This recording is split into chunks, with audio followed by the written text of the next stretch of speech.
itu adalah merupakan hasil kerja keras Khalid selama 1 malam suntuk.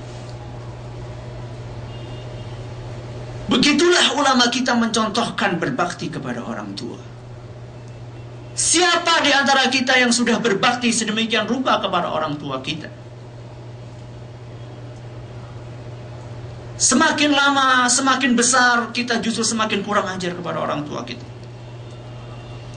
Di mana letak kita mengamalkan firman Allah Subhanahu wa taala, wa'budullaha wa la tusyriku bihi syai'a wa bil walidaini ihsana, dan berbuat baktilah kalian kepada orang tua. Di mana berbuat bakti kita kepada orang tua? Semalam, 2 malam, 3 malam ketahuan sama penjaga penjara. Ini pelanggaran. Karena salah satu bentuk siksaan adalah supaya dia itu pakai air dingin. Ketika dia airnya jadi hangat, berarti melanggar aturan penjara. Dihukum. Apa hukumannya? Lampunya dikeluarkan. Tuh, Khalid bingung. Gimana gak ada lampu? Mikir sampai dia menemukan suatu ide yang barangkali tidak sempat terdetik sama sekali di benak kita. Apa itu? Ketika bapaknya sudah tidur, dia bangkit. Dia mendekati ember tersebut. Kemudian dia buka perutnya, bajunya. Kemudian dia menunduk dan dia tempelkan perutnya di air yang sangat dingin tersebut. Supaya apa? Supaya suhu hangat yang ada di tubuhnya berpindah kemana? Berpindah ke dalam air. 1 malam suntuk dia berusaha menahan dinginnya angin dan dinginnya air, supaya ketika bangun bapaknya ini sudah siap berwudu dengan apa? Dengan air yang sudah hangat. Apa yang dicari oleh Khalid? Apakah dia menginginkan harta warisan yang ditinggalkan oleh bapaknya? Gak punya duit. Bapaknya sudah, hartanya semuanya sudah dirampas. Sebagian orang ada yang Masya Allah baik banget kepada orang tuanya karena ada udang di balik peyek. Apa? Mengincar harta warisan. Khalid enggak. Dia mau mengincar harta warisan apa? Bapaknya udah gak punya rumah, udah gak punya harta, gak punya duit, gak punya apa-apa. Apa yang mendorong Khalid untuk berkorban sedemikian rupa? Yaitu sabda Nabi sallallahu alaihi wasallam, ridallah fi ridal walidaini wa sukhtullahi fi sukhtil walidain. Keridhaan Allah Subhanahu wa taala tergantung kepada keridhaan orang tua kita, dan kemurkaan Allah tergantung kepada kemurkaan kedua orang tua kita. Di saat orang tua kita ridha kepada kita, saat itulah Allah ridha. Tapi di saat orang tua kita durhaka, maka tunggulah Allah pun durhaka kepada kita.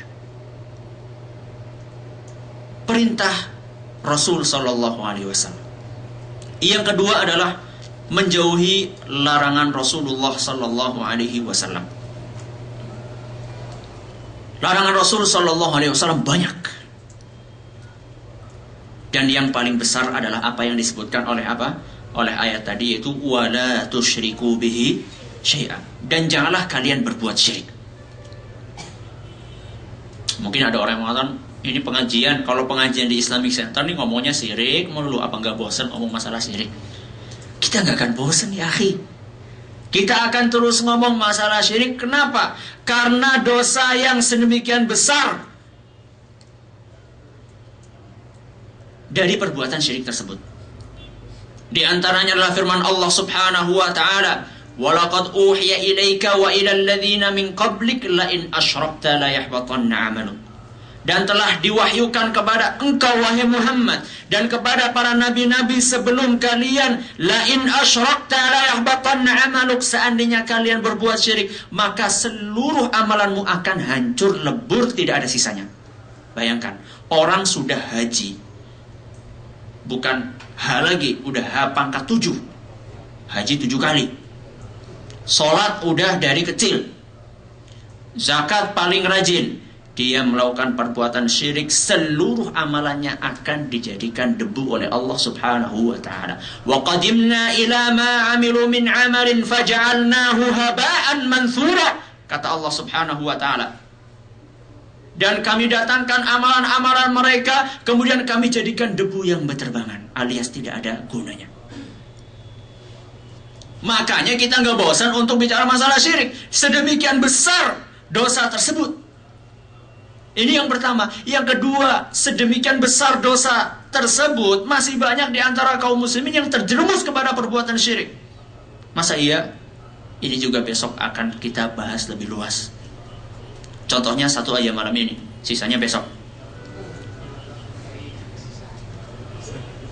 Salah seorang teman anak dari salah satu daerah di Jawa Timur, nggak anak sebutkan, nanti khawatir ada yang tersinggung.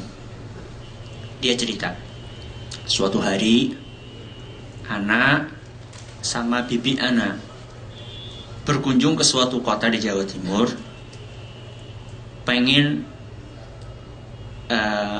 silaturahmi kepada seorang wali.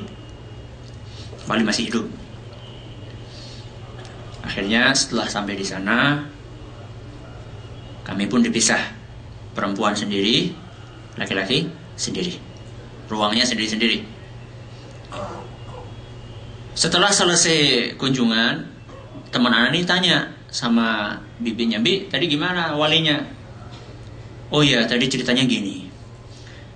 Begitu kami masuk ke suatu ruangan yang khusus untuk wanita, di situ walinya sudah duduk. Tapi anehnya, wali itu tidak selembar benang pun menempel di tubuhnya." Alias apa? Alias gak pakai pakaian. Kemudian dia menyuruh pembantunya, "Ambil rokok."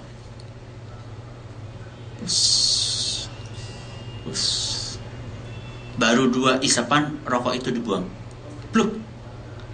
Begitu rokok itu jatuh ke lantai, langsung ibu-ibu yang ada di situ rebutan untuk ngambil rokok tersebut. Ada salah satu ibu yang beruntung. Kalau anak katakan bukan beruntung tapi buntung.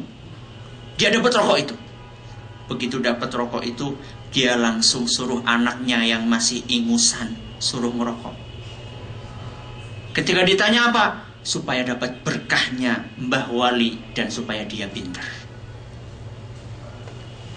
Ini loh potret masyarakat kita.